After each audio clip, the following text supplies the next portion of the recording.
Alors salut, bonjour tout le monde, bonjour.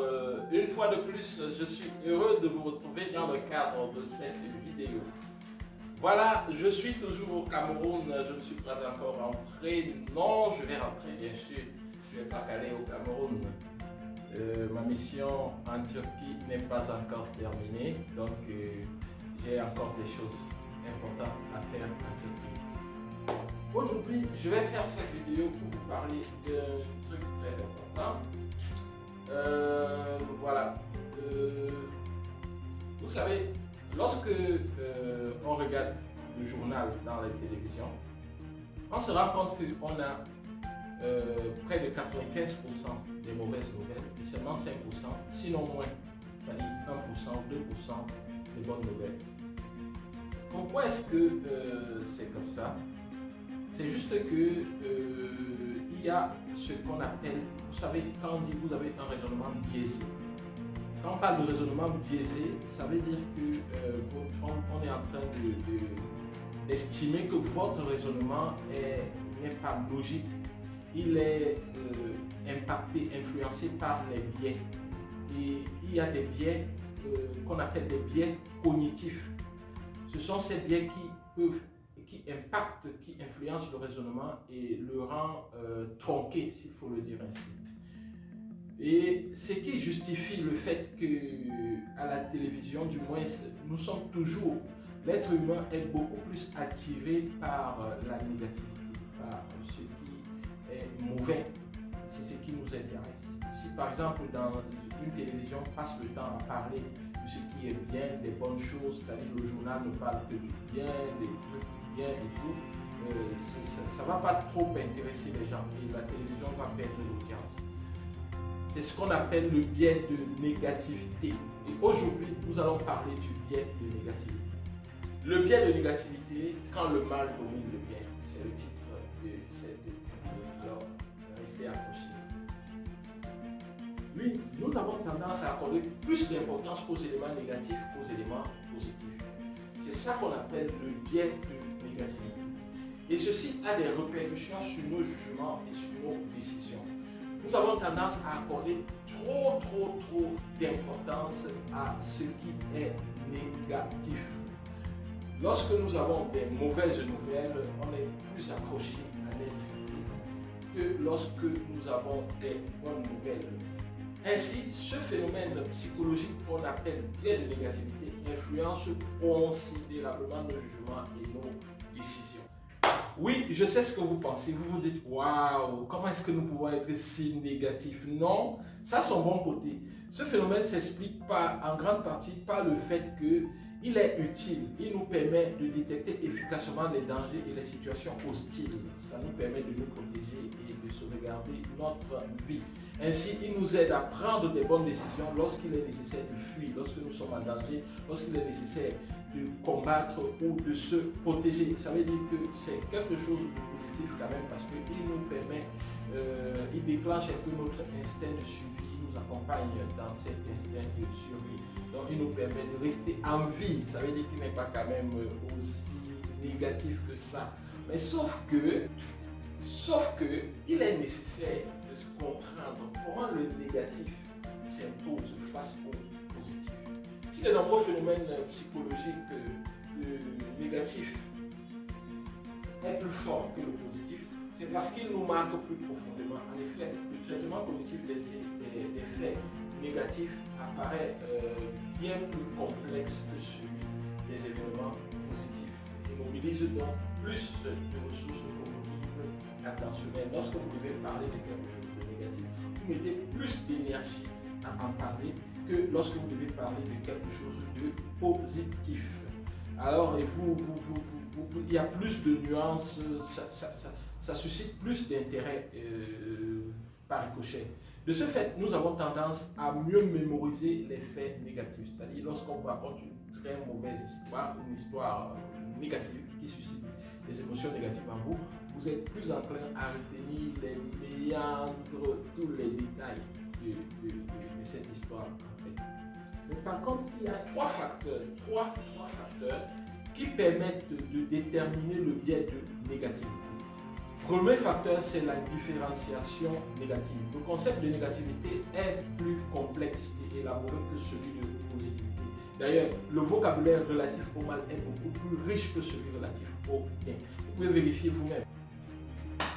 Le deuxième facteur, c'est le pouvoir de négativité. Un élément négatif l'emporte toujours sur un élément positif de même importance. Donc, lorsque on a un élément négatif et un élément positif, l'élément négatif l'emporte presque toujours sur l'élément positif. Par exemple, une étude a montré que lorsque l'on doit juger des inconnus à partir de certains traits de leur personnalité, négatifs ou positifs, leurs défauts marquent bien plus que leurs qualités. Le troisième facteur, c'est la dominance négative. Nous avons tendance à interpréter plus négativement un ensemble de faits négatifs que la somme des éléments négatifs ne le suggère. Ainsi, ces facteurs influencent grandement notre jugement. Je vais vous prendre un exemple. Les études ont montré que un individu malhonnête qui fait une bonne action est toujours considéré comme malhonnête. Tandis qu'une personne honnête qui fait une seule action malhonnête est immédiatement étiquetée comme malhonnête. Je vais reprendre. Un individu malhonnête qui fait une bonne action ne devient pas pour autant honnête. Mais par contre, si vous êtes super honnête, bien que vous faites une mauvaise action, on vous étiquette comme malhonnête. Donc le négatif prend plus de place que le positif. Maintenant, quelles peuvent être les conséquences de ce biais de négativité et comment on peut y remédier? La tendance à surestimer les conséquences négatives d'un événement, d'une décision ou d'une situation risque de conduire à l'immobilisme et d'adopter une vision fermée du monde. Fort heureusement, cette tendance tend à s'inverser avec l'âge. En effet, en vieillissant, nous accordons de plus en plus d'importance au positif et de moins en moins au négatif. Et fort heureusement, ça veut dire qu'avec l'âge, on comprend que ça ne sert à rien de voir les choses il voit les choses en mal tout le temps. J'allais dire en noir, mais non, c'est pas en noir. C'est en mal. Voilà. Parce que quand on dit en noir, ça couleur, ça trait avec la négativité de l'Africain qu'on dit être de coloration noire. Moi, je ne suis pas noir, je crois que je suis marron.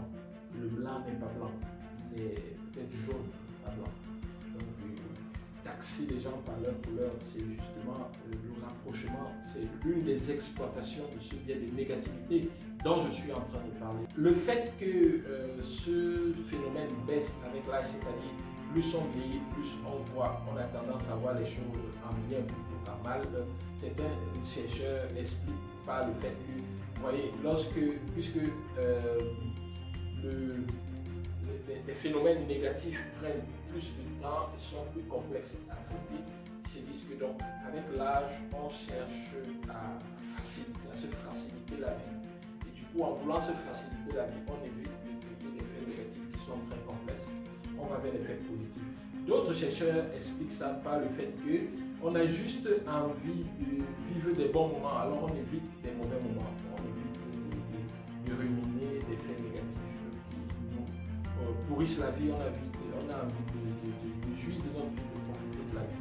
Plus on vit, plus on a envie de profiter de la vie, alors on évite d'être attiré par la négativité et on s'oriente plutôt vers le bien. C'est les deux explications que les différentes recherches essayent de donner au fait que plus on vieillit, plus on a tendance à élaguer, du moins à emprisonner ce biais de négativité. Bon, voilà. Donc, vous comprenez donc que dans les journaux, dans les télévisions, sur Internet, sur plusieurs sites web d'information et tout, la grande majorité des faits partagés sont des faits négatifs. Et c'est l'une des raisons pour lesquelles je déconseille fortement d'être assidu, de suivre régulièrement le journal télévisé. Le journal télévisé, pour moi, c'est un paquet de poison. Je vais m'expliquer. Voilà. 95% de ce qu'on présente dans le journal, ce sont des faits négatifs. Je vous ai donné la raison tout à l'heure. La télévision a besoin d'une audience. Et pour que l'audience reste, très souvent, on vous partage des nouvelles négatives. Supposons que ça veut dire que lorsque vous avez suivi 100 heures du journal cumulé, vous avez suivi environ 95 heures de nouvelles négatives. La plupart suivent le journal 1 heure chaque jour, c'est-à-dire 2 journaux. Donc, prenons, ça va simplifier les choses. Donc, en 100 jours, vous avez eu 100 heures.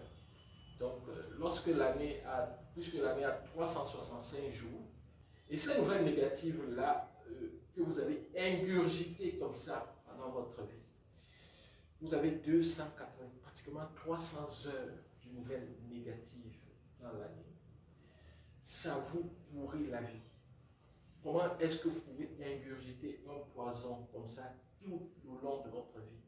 Ça va influencer votre comportement, ça va influencer votre perception du monde et ça va jouer sur votre succès.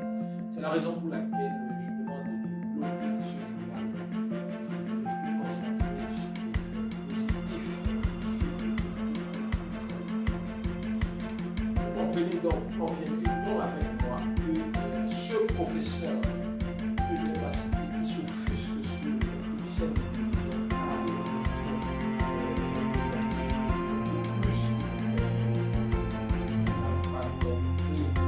n'a pas compris le lien de négativité. C'est automatique. Il y aura toujours plus de nouvelles. À la télévision et dans les journaux. Sur ce, je vous dis merci. Au revoir. On reste sportif. Je reste là. Voilà. Pour ceux qui pensent que vous pouvez rencontrer, je reste là.